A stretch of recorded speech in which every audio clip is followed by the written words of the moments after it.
Dear viewers, hope you are all doing well and welcoming you to Hourglass Trails. I am Tulip Chowdhury, and today we are going to talk about holistic health with my guest Natalie Imbier. Now, Natalie is a Qi-Gong teacher. She is a master in Reiki, and added to all that, she is also a certified nurse-midwife. Now, before I go to Natalie, just let me tell you that there are demo classes from Natalie. So please stay with me after the talk show and make sure that you watch Natalie giving Reiki sessions and Qigong with many people who really think they feel wonderful after those holistic healthcare. So Natalie, welcome to my show and thank you for joining me. Thank you, Tulip. I'm really happy to be here. So now tell me first, how long have you been practicing holistic healthcare? I've always had a strong focus in it. And in the 1990s is when I was first introduced to Reiki. And I tried it out and I saw some really great effects. In fact, I saw, at the time, my mother-in-law had been hospitalized and unfortunately diagnosed with a terminal illness. And a Reiki practitioner came in, did Reiki on her, and I could not believe how the room changed, the energy changed. I had had a headache, I was tired, that went away, and I wasn't even having Reiki done to me. It helped her relax, helped with pain, and it helped her transition. So that was an interesting way to be introduced to Reiki, because I didn't really know much about it. So I said, well, I'll take a class later on. And I took level 1, where I learned to do it on myself and other people. Then I took level 2, where you can send it. And then I thought, you know, I want to be a teacher because then I can bring it into hospitals and more people can benefit. I already work in healthcare. Yeah. And so that's why I got into it. It's been 20 years now, 20 years to answer your question, that I've been teaching Reiki and doing sessions. Okay, thank you. Now, as different from Reiki or Qigong, you know, it's so much easier to, you know, go to prescription medicine that you touch, feel. You take the tablets or whatever and you feel fine and you expect to feel good very soon. How is it different from prescription medicines, the Reiki that you teach, and also the Qigong? Maybe you would like to talk about both at the same time? Right. Well, that's an interesting question. I always encourage people to go to their healthcare provider if they've got a medical problem going on or a symptom. Sometimes people do need prescription medicines for high blood pressure or high cholesterol. To answer your questions, both the modalities work well with reducing stress and seems to be more pain management related to surgery, can help with depression. So if someone had some mild to moderate anxiety, thought they had depression but hadn't been diagnosed, I would invite them to try Reiki or Qigong or both. But if someone's been diagnosed and is on medicine, I wouldn't say this would replace it. However, over time it may, but they would have to be followed by their primary care doctor to find that out. It really depends on the person's healing potential that they have. So they would have to be monitored if they were already on medicine. And for instance, I just had this thought, if someone had high cholesterol and they're on cholesterol medicine, but yet every day they eat a cheeseburger with bacon and French fries, Reiki and Qigong is not going to help. So there are a lot of factors to consider, but it can help with some medical conditions. Now I'd like to listen to you about the invisible energy that works with Reiki.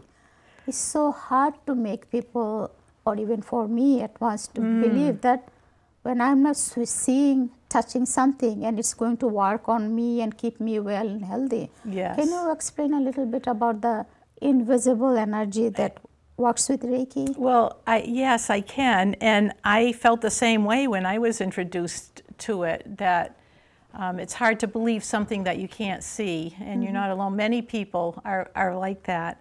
But then keep in mind, we can't see Wi-Fi, we can't see cellular or radio waves that are zooming all around us every day, but we know they're there, and we've created devices that send and receive frequencies, and it's into a format we can understand. Like, we can use Wi-Fi on the computer, we can talk on cell phones, and that's using energy we can't see.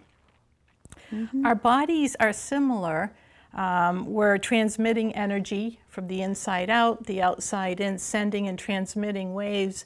And so I don't think it's that much of a stretch to think if our waves are disrupted that it can cause imbalances in our body, similar to a garbled cell phone or an internet connection that's not working. And so when there's imbalances in the energy field, it can lead to minor aches and pains or possibly degenerative disease. I will say there are a few ways to measure energy. And remember, Einstein says energy equals EMC squared, or MC squared. Anyway, there really is scientific ways to look at energy. But energy is also measured in the heart. Whenever anyone has an electrocardiogram at the hospital, they're measuring the electrical impulse of the heart. I never realized that. Yeah, or when they measure the brain waves, that's electrical, and EEG, that's electrical impulses in the brain. There's also Kirlian photography, which specifically measures energy, and people can look that up. I don't want to go into a lot of detail, but it can measure energy around the body. Because we have energy fields around the body. We're all made of energy. Yes. Yes, it's such a different perspective of energy, isn't it? It is. Apart from the digital world and internet that's taking over our lives, but this is a different aspect of that same energy. Correct. And only we find it difficult because there's no switch to click on, no buttons to put on, so we just don't know how to define it with our life. Is that it? It is true, but yet we know when we have a lot of energy, good quality, because we feel great, we can tackle the world. And then there are other days we just want to sit on the couch and watch TV, where perhaps our energy is depleted. And sometimes we do need those days to rest and regenerate before we tackle the world the next day.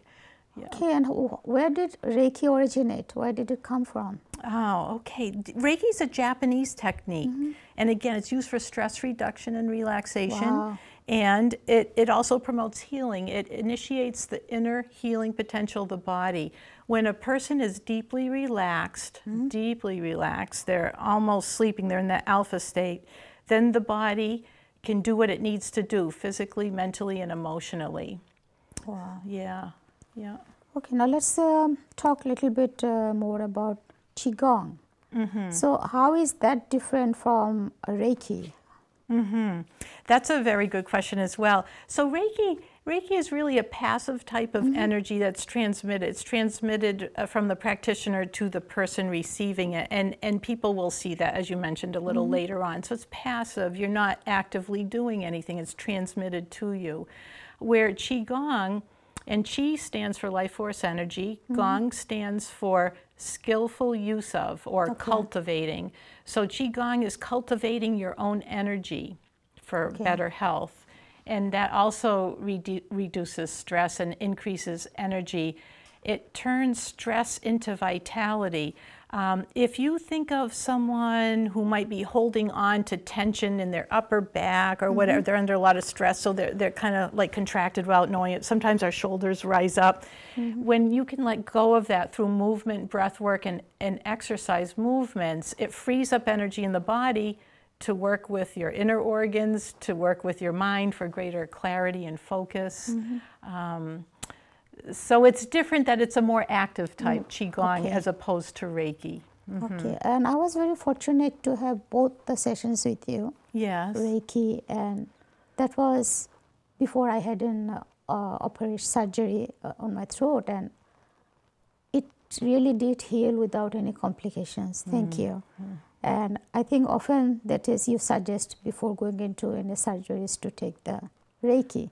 Right, because it helps the energy healing, and also Qigong also I did with you. But when you were doing the Qigong, I noticed that you specified the parts of the body that you are working on. I thought that was great because when we don't know much about body part and we are not focusing on it. So when you said that, it really helped me a lot. Do we always have to have this body parts mentioned when you do the Qigong? I think in the beginning it's helpful to take classes where it is mentioned, and then if you've been doing it a while you may not need it as much, but I do like to even remind people in my classes what we're doing and why, and it brings people into mind-body awareness. They're in their body, and whenever anyone is in their body, they're not in the past, they're not in the future, they're in the present moment, and that's why it can feel like a mini vacation.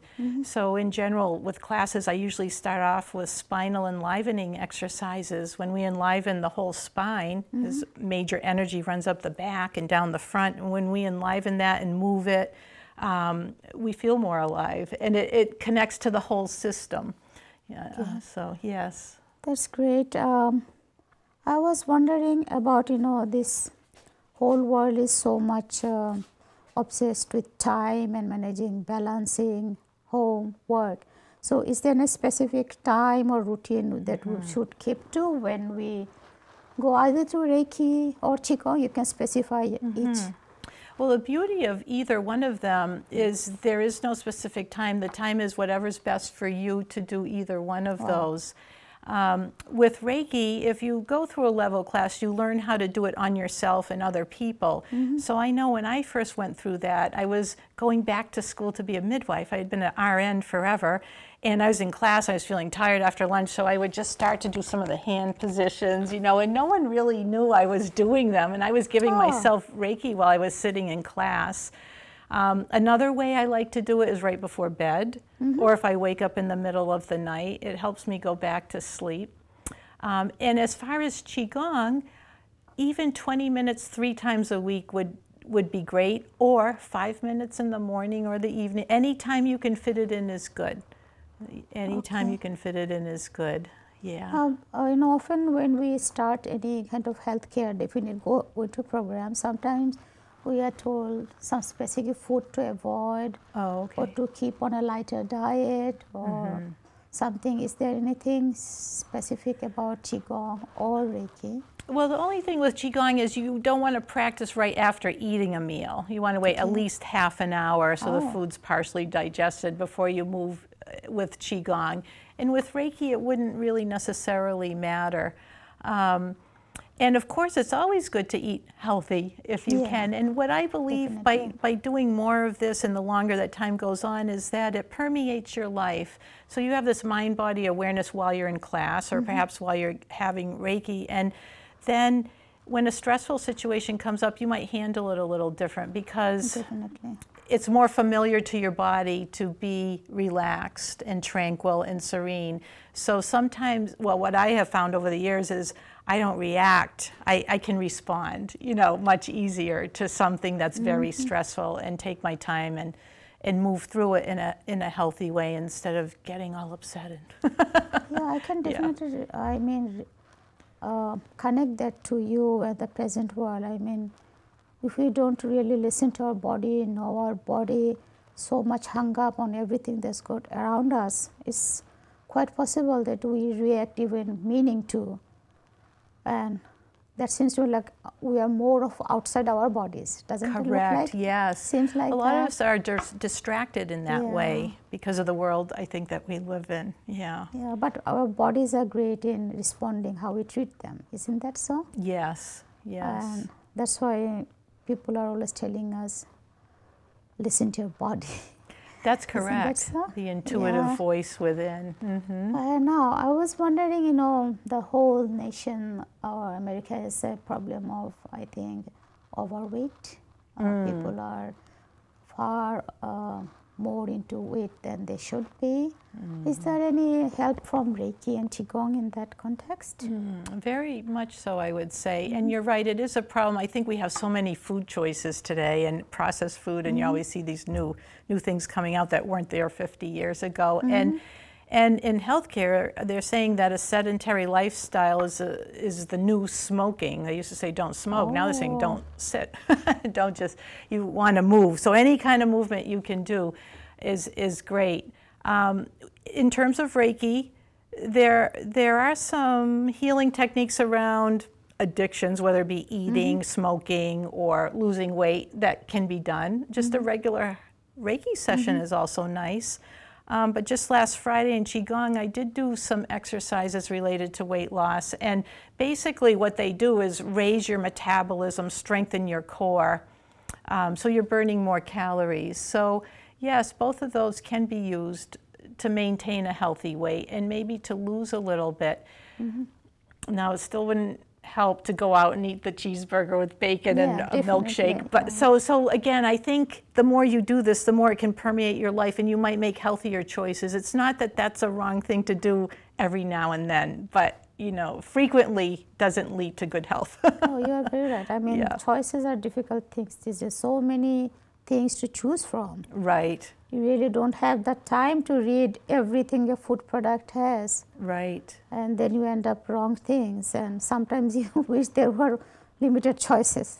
Right, and then it takes more energy. Labels. More energy to digest that. It takes away from your vital health, and so you feel more sedentary after eating a meal like that. Yeah. I mean, no, it's interesting. I mean, just a few days ago, one of my friend who had a flying phobia, she went into Reiki and she did the level 1. And then she was flying a few days ago and she was like, actually, I'm having this anxiety, these panic attacks. Then I said, you know, you sit on the plane and do Reiki on yourself. You know that. And she did it. And it was so amazing this time. She wasn't scared and she didn't have the phobia. She said only a couple of seconds. Then I focused on my own energy level and felt more peaceful, quiet, and down with the Reiki. And that's amazing. That makes me ask you, how can we do Reiki or Qigong by ourselves? Is it possible? Yes. Well, again, if you go through a level 1 class, you would learn how to do Reiki on yourself. So you would need, but if you've never experienced Reiki or never heard of it, it's kind of similar to if you didn't know what a strawberry was. I could tell you about it, how it grew, the climate it likes, show you a picture, how we eat it, recipes we make. But until you really try it, you don't know what it tastes like. And it's the same with Reiki. If you're thinking of using it, then try it. And so I'm trying to think of the rest of your question that you... Oh, I mean, how we can do it on ourselves. On ourselves. So that would be Reiki. And Qigong, you could either go on YouTube and Google Lee Holden, because he was my teacher. He's a master of Qigong, and he has free YouTube sequences that you could try to see if you like it. Or if you want to, if you're in the area and would like to come to a class I'm teaching, you're always welcome to do that. Well, naturally, I mean, as my friend and my neighbor, I mean, I have known lots of secrets of life from you. And I know you live such a exciting, active life. Can you tell me more about the things you do? I know you Zumba, you dance, you ski, but tell me, I'd just like to hear from you, because it opens our minds too to the many things we can do, even though life has to be led. Things that have to do, should do, but there are things that we can do to enliven them. So tell us something about yourself. Well, thank you, Tulip. I guess I do lead a type of eclectic life where I have a lot going on, and I like it that way. So I work per diem as a midwife. I'm still active as that. I manage a dance studio. And for fun, I do like to dance and do downhill skiing and hiking and Zumba and kayaking. And so I do that in some ways to challenge myself. I was at Mount Snow a couple weekends ago and asked a friend if she wanted to climb it with me. And she said yes, and we were able to climb it. And I usually ski down it. So I was happy to know I could do it. And it makes me feel good to know I can do those things. And I believe the holistic health practices I do help me do those things longer. Qigong really is a preventative type of a thing to promote longevity in life with a higher quality. So that's my goal, to live as long as I can with good quality. I can definitely. But I'm listening to you and coming from Bangladesh where women still don't drive much. I was going to ask you, we have to tell them you drive too. Oh, I do here drive. It's not a big Correct. deal, everybody Yeah. drives. But to me, it's a big work where you have to either get an expensive chauffeur, if you get from a workplace, it's So much life easier. is so different. But to me, that's a whole lots of work too, to drive yourself the car and go to a work. It sounds funny, I know, but that's how it does sound at times to me. Like this is Right, another right. piece of work. You have to drive your own car. Right, right, right. Anyway, so tell us how can we get in touch with you? Suppose if any friends or anyone watching our show today really Okay. wants to try out Reiki, like I am at the moment thinking, hi, why don't I learn it too? Yeah. Well, I would love people to contact me if they have an interest or even if they have a question. My email address, I can give that. It's Yes. N as in Natalie, ATALGAE @yahoo.com. And a cell phone number that I can be reached at is 508-246-6609. And so I do classes locally. Amherst Leisure Services actually is having me do classes again in the fall, September 26th, starting on Wednesday morning, so you could check that out if you'd like. But I will travel to do classes, or Reiki or Qi-Gong. I don't always have to do them where I live. I can travel to do them as well. I've taught in hospitals. I taught in Lithuania. Wow. Yeah, through an interpreter years ago. So I do travel if people would like a class or a session. Wow, that's great. It's been wonderful listening to all this amazing healthcare from you, Natalie. And thank you so much for joining my show. And would you like to repeat your phone number? Sure. Email? The email, NATALGAE@yahoo.com. And the phone number is 508-246-6609. Thank you. And thank you for having me. I You're really welcome. appreciate it. It was my privilege. Dear viewers, I hope you got her email address and her phone number. And please do stay to watch the demo classes from Natalie Imbier on Reiki and Qi-Gong.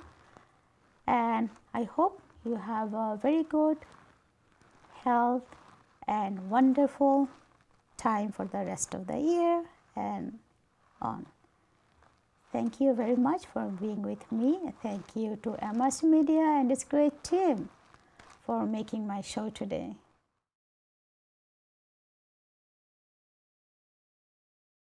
Here we are with Natalie on a morning, beautiful morning of summer. She is going to give a Reiki to Nancy. This is a beautiful sunny room with a sunny outside.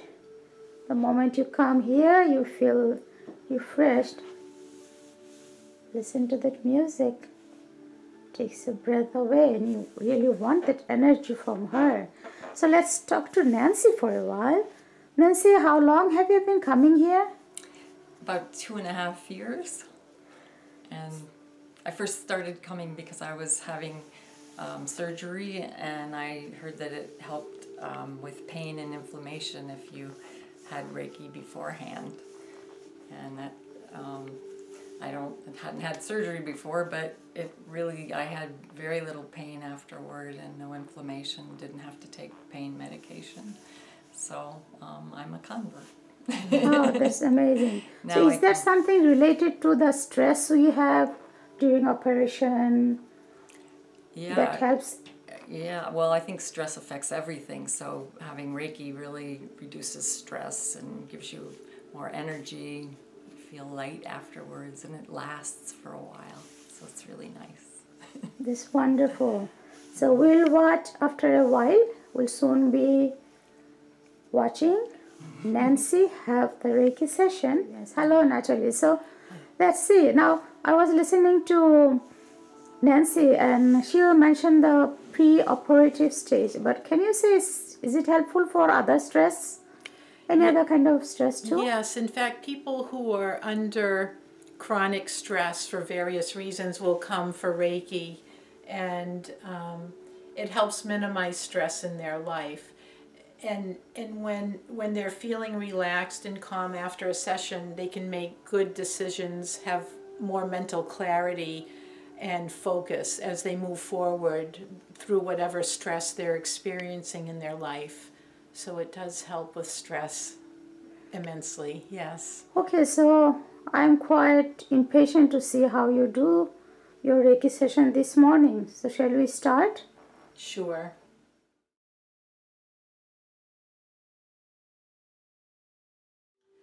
So Nancy, I'm going to begin your Reiki session. I'll invite you to take some nice deep breaths and just let go of all your travels it took to get here today and relax into nice, calm breathing as you experience Reiki.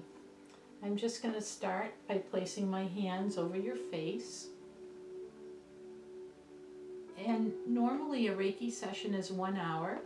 For the purposes of this tape, we're going to be talking about the different hand positions. But normally once I start, I don't talk. I let the person relax and go deep. A person may experience heat, coolness, a tingly feeling, or perhaps nothing at all. And all of that is normal during a Reiki session.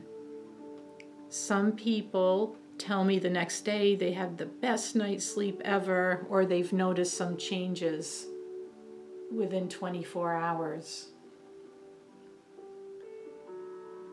So I'm showing you the different hand positions. This is the first one. The next one's just on the top of the head, fingers going through towards the ears. And I normally would stay in these hand positions for 4 to 5 minutes during an hour session. And the person's fully clothed. This is just a very gentle hands-on healing modality. The next hand position, I'm going to gently turn Nancy's head. I hope she doesn't help me. I hope she's so relaxed. She just lets me turn her head back and forth. And I'm cupping the back of her head. And I would leave my hands here for 4 to 5 minutes. Sometimes I notice an area of the body which can use more Reiki, so I stay there a bit longer. And then other times there are parts of the body which doesn't need as much, so I have knowing hands. When you practice Reiki for a long time, you teach Reiki, you have hands that can sense how much for how long. Next, I'm going to very gently slide my hands out, and this is the point in the session where I would put an eye pillow, so it allows the person to go deeper, allows their eyes to relax.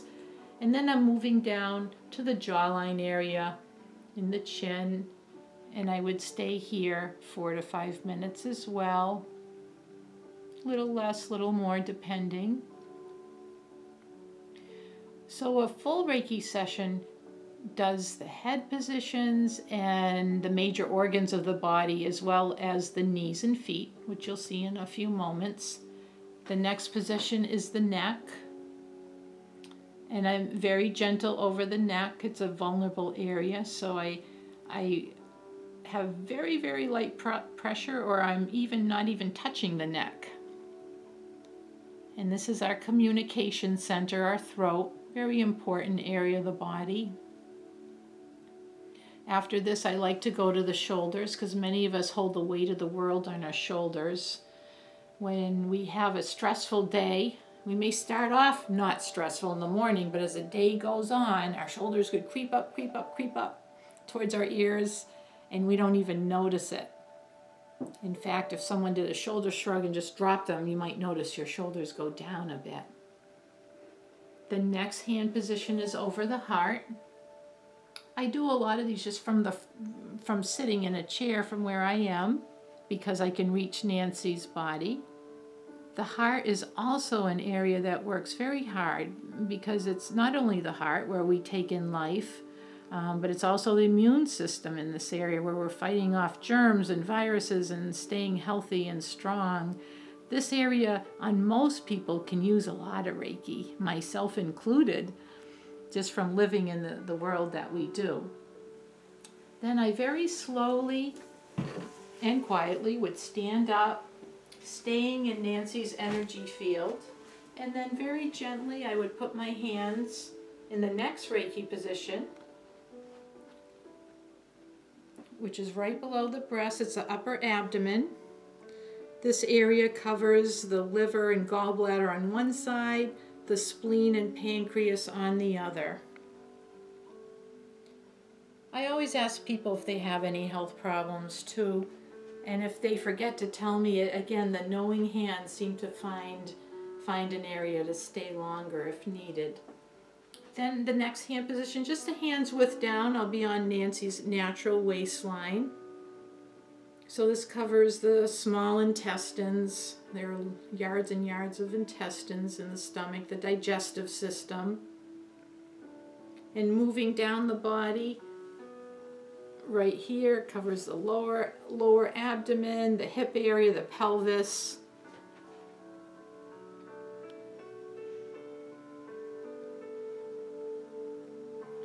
And then I would move down to the knees. Knees are important in our life. They move us forward where we want to go.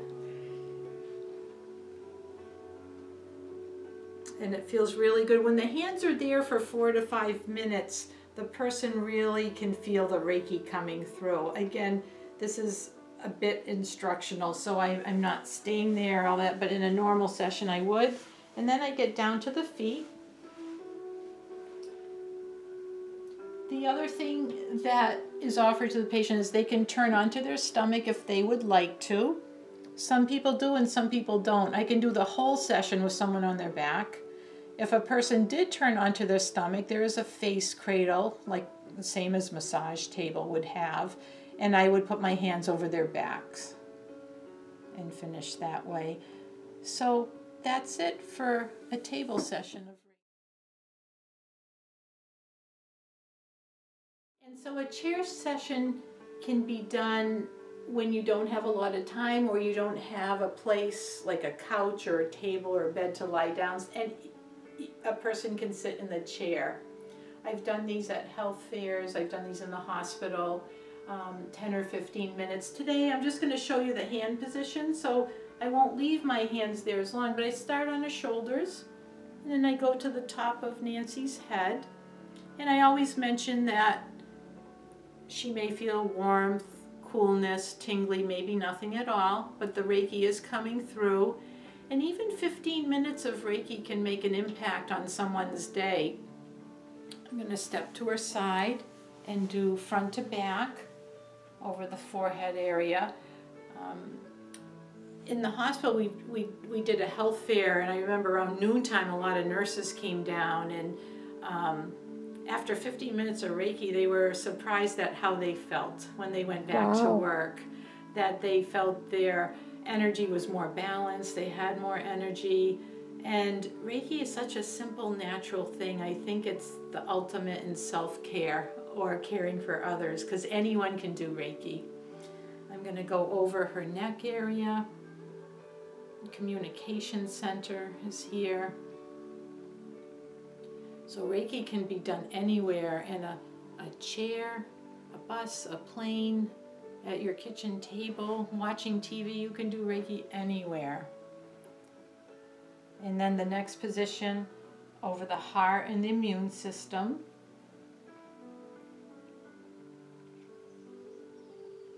Again, this is an area that always can use a lot of Reiki, because our hearts are working hard to stay open in this world where we have so much going on, or perhaps our own families. And our immune system's always working hard, helping us to stay healthy. And then I'm going to just move down to the stomach area.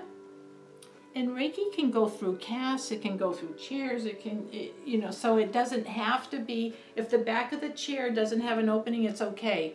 The Reiki will go through. It's fine.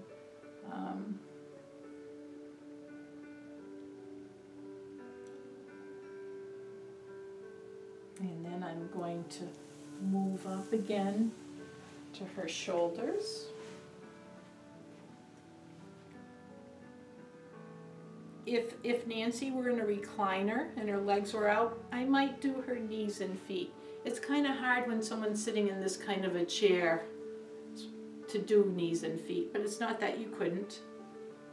And then I'm going to end my last position up here on the top of her head.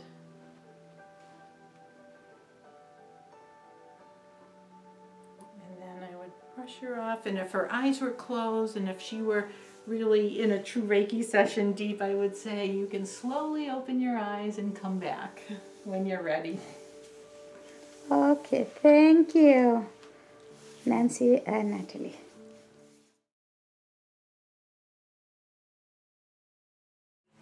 Good morning. Yes, on Friday mornings we do it outside near Water Garden, and it's delightful for an hour from 9 to 10. And that's my primary class in the summer, even though I teach other places. And so Qi-Gong means cultivating your own energy. Qi is our life force energy, Gong is working with it.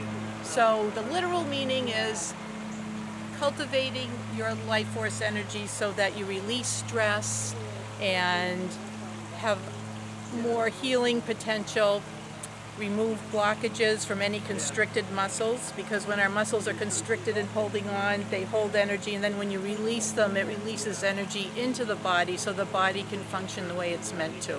Thank you, Natalie. So let's now watch Natalie's Friday Qi-Gong by the Water Garden. Okay. So we're going to just get started with slow, deep breathing into our lower abdomen, knees slightly bent, feet forward, tailbone tucked under. If you'd like, you can close your eyes. We're just going to breathe deeply into our abdomen as you feel it expand on the inhale, and then exhale through the nose, feeling the belly go back toward the spine.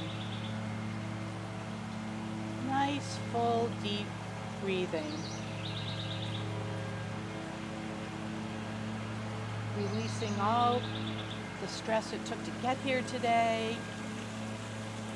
And just be here now, breathing in and out through the nose.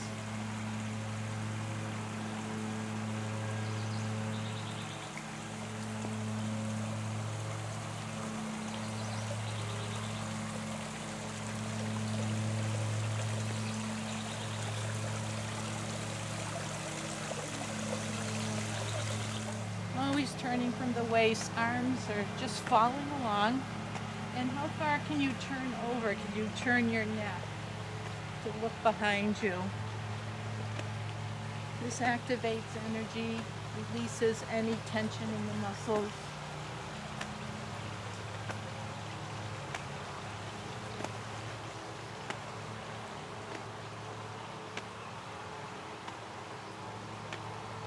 And then we're going to move up to under the collarbone in the front.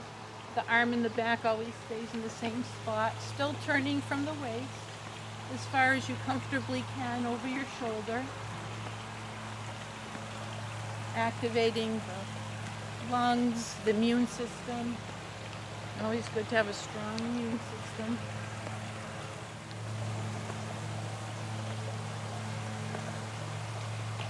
And then opening your hand and going on your shoulder, inviting your neck and shoulders to relax.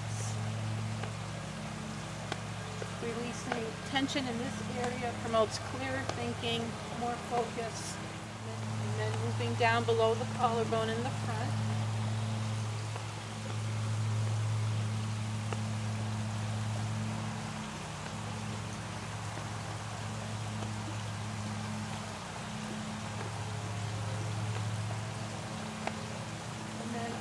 Way back down to where we started.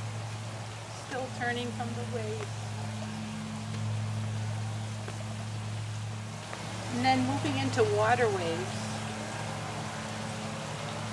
This clears emotional tension, other people's energy.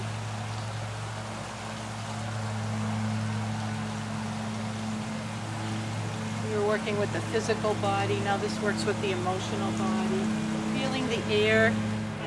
slowing down naturally, just letting your arms slow down. Very good. The next one is spinal cord breathing. We're going to inhale, arch back, and then exhale, all nose breathing, curling your tailbone under, sinking your chest. Inhale and exhale. These first two are spinal enlivening exercises. When we work with the spine, we really enliven the body. Nancy, basically just started here. Inhale as the front of your spine opens between all the vertebrae, and exhale. Back of the spine opens. All nose breathing, full and deep. Moving the spinal fluid in the body.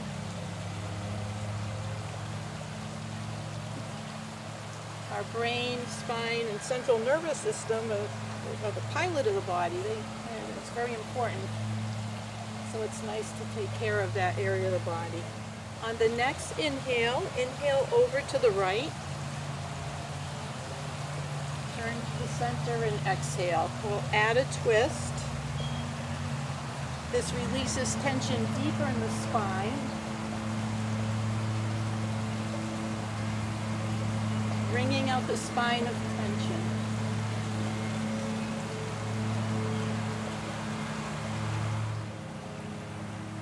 Okay, excellent. All right, let's release some more stress. We're going to do cleansing and clearing at Peppo. When you've done this before, you put your arms up and let them drop. That's what you're going to do with your arms, but we're going to add a twist to the body. So, arms up and twist, one in front, one in the back. Inhale to the sides, exhale through your mouth on this one. Just let your arms drop. They're really not working much. Again, it's coming from your center. Inhale and exhale through the mouth. Releasing stress from the body, twisting the spine, bringing out tension from the spine.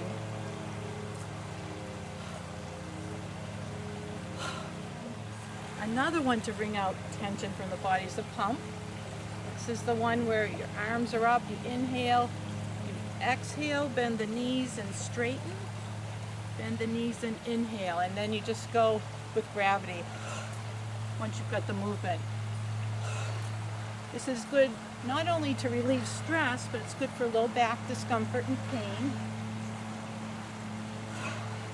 Prescription for this for low back pain is 120 a day. Exhaling through the mouth, just letting go of anything you'd like in your life. The day, the week, the year, any old stuff. You don't even have to know what it is.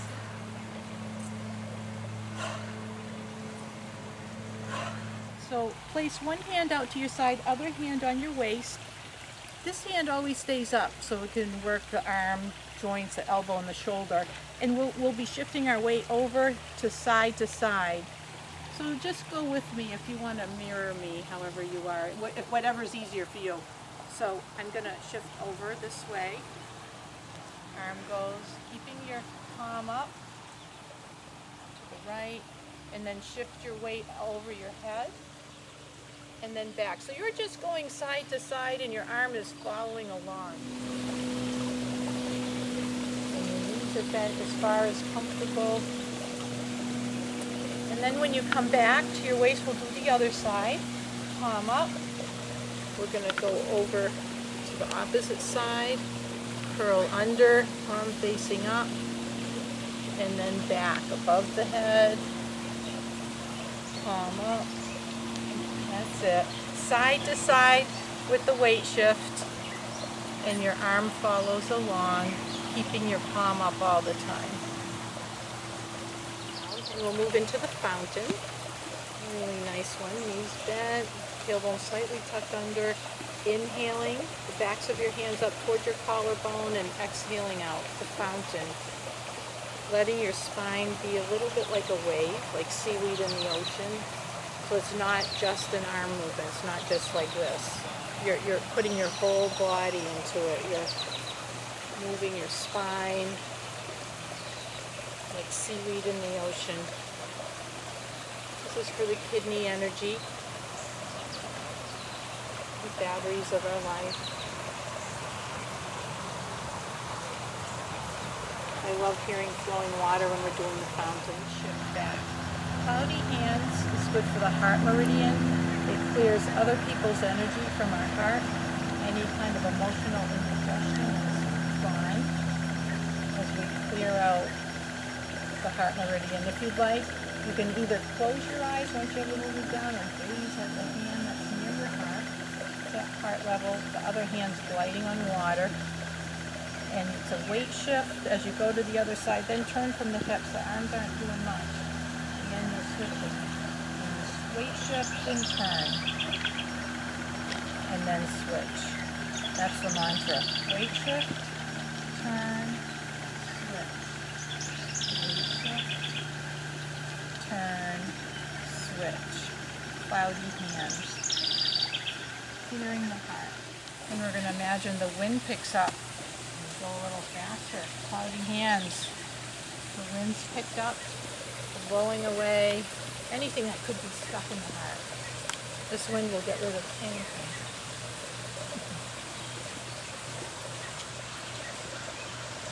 Still the same movement, but we're going faster as the wind picks up cloudy hands.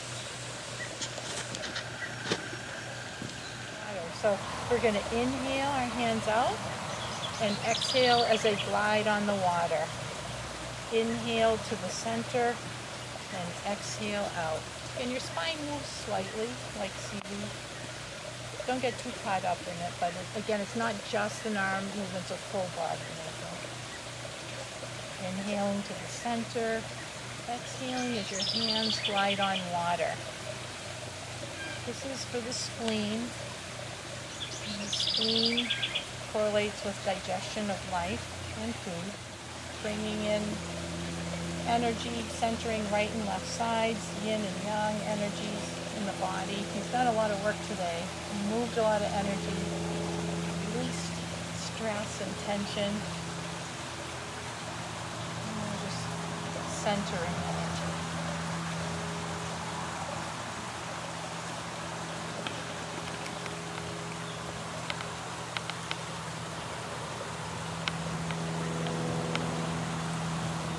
To heaven and earth when our palms face away, drawing in new energy to our center, to our core.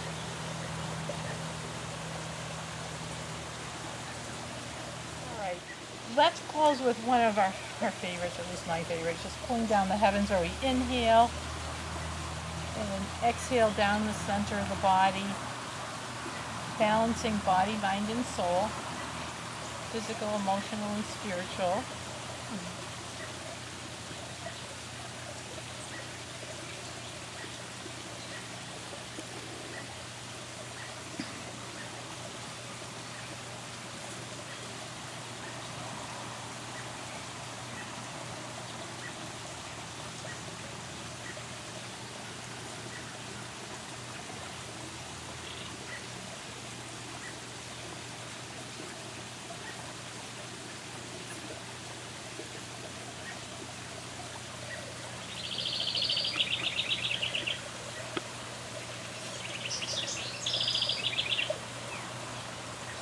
Next time your hands are down, place them on your lower abdomen.